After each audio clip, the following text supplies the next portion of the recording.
Nem só de grandes filmes vive uma temporada de premiação. No meio do caminho ficam várias produções com potencial. Alguns por erros de estratégias, outros por fofocas e bastidores conturbados, e muitos por ruindade mesmo. Nesse vídeo aqui você confere um top 10 dos maiores flops do Oscar 2023. Então aproveita e já se inscreve e ative as notificações aqui do canal.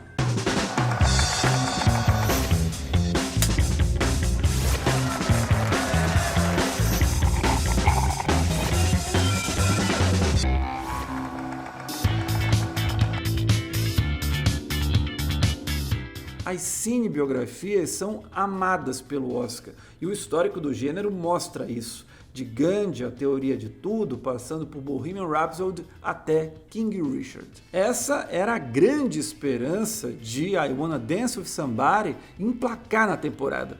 Porém, o tiro saiu pela culatra. Dois motivos justificam o flop. Primeiro, a concorrência com Elvis, que ocupou o posto de cinebiografia do ano. O longa sobre o rei do rock, com a direção extravagante do Baz Luhrmann, a atuação elogiada do Austin Butler, a suntuosidade técnica e a campanha milionária da Warner não deixaram mais ninguém crescer ao redor. Para piorar, a cinebiografia sobre a Whitney Houston também não se ajuda por ser extremamente burocrática, até para os padrões do gênero. O roteirista Anthony McCarten, de A Teoria de Tudo, O Destino de uma Nação e Bohemian Rhapsody, aqui faz uma colcha de retalhos da trajetória da cantora, que somada a uma direção burocrática da Casey Lemons, faz o filme não sair do lugar. Por mais que a Naomi Eight se esforce e a reconstituição de época em maquiagem, penteado, figurinos e, claro, o design de produção sejam realmente muito bons, não dá para salvar I Wanna Dance With Somebody da mediocridade. Na real, a Whitney Houston merecia um filme melhor.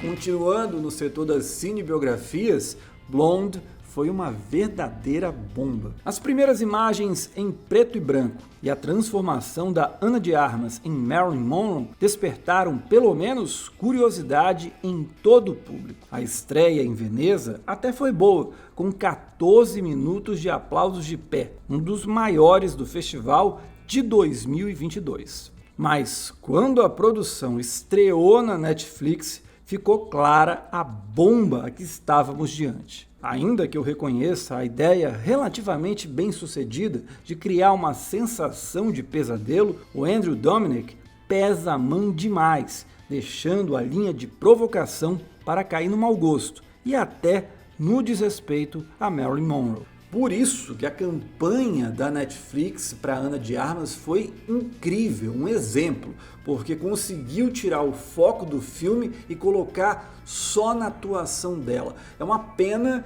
que o estúdio não tenha feito mesmo para direção de fotografia, para figurino, maquiagem, penteado, porque acho que tinha também ótimas chances de chegar no Oscar. Tecnicamente é um filme muito bom, o problema é que a abordagem é terrível. Um dos casos mais curiosos de temporada de premiação é aquele em que um filme, ele até vai bem, é elogiado, ainda que não seja uma unanimidade, porém ele vai sumindo quase que naturalmente. Aconteceu nesse ano com Armageddon Time. Com o filme, o James Gray entrou na onda revisionista da infância. O Steven Spielberg, Kenneth Branagh, Paul Thomas Anderson e o Alfonso Cuarón foram alguns que se aventuraram por esses caminhos recentemente. Quando estreou, Armageddon Time carregava expectativas de ser a primeira produção do diretor amado pela crítica e cinefilia nomeada ao Oscar. O Anthony Hopkins, Jeremy Strong e a Anne Hathaway também pareciam candidatos fortes em coadjuvantes. A realidade, entretanto, foi outra. Dentro da Fox Features, Armageddon Time foi esmagado pela força de Tar. E também dá para dizer que, ainda que tenha sido elogiado, não foi unanimidade. E isso atrapalhou muito as chances do James Gray. Decepção. Essa é uma palavra que define muito bem como foi um filho nessa temporada. Não tinha como dar errado. Este, pelo menos, era o pensamento praticamente unânime quando Florian Zeller, diretor e roteirista, ganhador do Oscar com Meu Pai, decidiu fazer a segunda parte da trilogia ao lado do Hugh Jackman, Anthony Hopkins, Laura Dern e Vanessa Kirby. O problema é que deu errado, já saiu com problemas do Festival de Veneza. Não que fosse considerado uma bomba, mas a crítica e o público apontaram que o Zeller foi incapaz de desenvolver uma produção com um assunto tão delicado como a depressão. Restou ao elenco ser a salvação da lavoura, especialmente o Hugh Jackman. O problema é que a Sony Pictures Classic acabou optando por Living, que foi indicado a roteiro adaptado e justamente também em melhor ator com Bill Nighy, ou seja, foi escanteado na reta final. Outro candidato que também está nessa ala das decepções é Ruído Branco. Esse, porém, já largou bem mal. Veneza não se encantou pela adaptação do clássico livro do Don DeLillo, feita pelo Noah Baumbach. No Festival de Nova York, terra do diretor, a recepção foi melhor, ainda que longe do empolgante. O Adam Driver até chegou a emplacar no Globo de Ouro de melhor ator em comédia ou musical, mas não passou disso. Claramente a Netflix apostava muito no filme, até por conta do prestígio do Noah Baumbach, que foi muito exaltado por História de um Casamento. Porém, Ruído Branco não foi o único flop da Netflix nesse Oscar. Ganhador de 2 estatuetas de melhor direção, a primeira com Birdman e depois com Regresso, o Alejandro González Iñárritu era a aposta que a Netflix considerava certeira para ganhar finalmente a categoria máxima da premiação. E o retorno dele ao México nos moldes do Alfonso Cuarón de Roma era uma receita que não tinha como dar errado. Os deuses do cinema, porém, resolveram mais uma vez soar com os desejos da Netflix. Bardo foi considerado pretensioso demais, até mesmo para o nível Iñárritu. O ranço em relação ao mexicano, que já vinha de temporadas anteriores, encontrou o objeto de crítica perfeito no longa. O streaming até tentou uma salvação na reta final para que não fosse esquecido, pelo menos nas categorias técnicas e em filme internacional, onde uma nomeação era caso de honra. No fim das contas, Bardo só acabou sendo lembrado mesmo em direção de fotografia. Eu acho que foi um recado do Oscar para que o Alejandro González Iñárritu acabe calçando as sandálias da humildade. Eu acho que ele está precisando.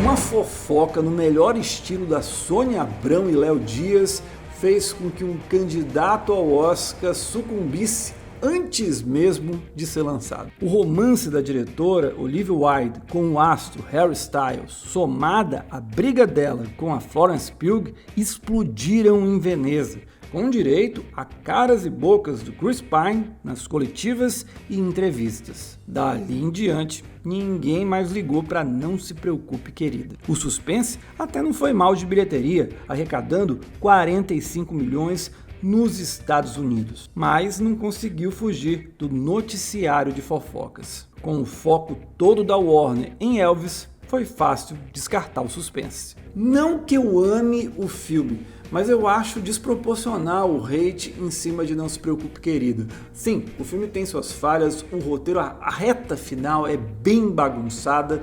Eu acho que a Olivia Wilde também não tem ainda a potência, o escopo cinematográfico para chegar no nível que ela pretende de suspense psicológico e de terror. Mas, olhando para o Oscar, sinceramente, dava para o filme ter emplacado tranquilamente nomeações em design de produção, figurino e maquiagem penteado. Porém, com essa fofoca, esse caos gigantesco que tomou conta da produção, não sobrou outro olhar a não ser a baixaria que aconteceu ali nos bastidores. A Disney e a Pixar conseguiram uma proeza que, olha, é de aplaudir de pé. Como fazer uma produção sobre um dos personagens mais queridos da história do cinema ser insuportavelmente chato? Lightyear dá essa resposta com louvor, afinal, parte de uma ideia muito ruim: apresentar ao público o filme que deu origem ao boneco. Os 226 milhões de dólares arrecadados nas bilheterias foram protocolares para uma obra da Disney com seu marketing poderoso, capaz de tomar de assalto os circuitos do mundo inteiro. Lightyear, porém, não foi o único fiasco da Disney nessa temporada. Um Mundo Estranho chegou nos cinemas, ninguém foi ver. Foi pro streaming, também ninguém viu. Enfim, um Oscar para a Disney esquecer definitivamente.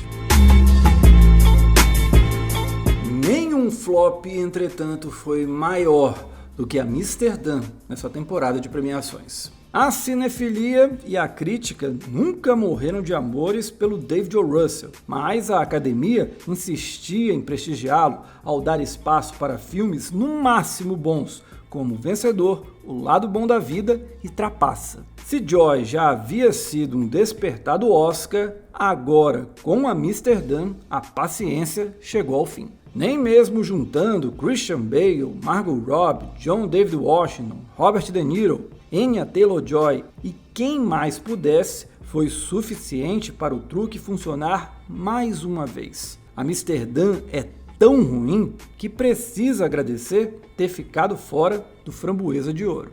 Aliás, o Christian Bale foi um pé frio na temporada. Ele também esteve no elenco de O Pálido Olho Azul, um suspense da Netflix que, quando foi anunciado, se esperava muito, começou a ser adiado, foi lançado, ninguém notou, e o elenco, veja só, tem muitos nomes bons: Gillian Anderson, o Toby Jones, Timothy Spall e também o Robert Duvall, e mesmo assim não aconteceu.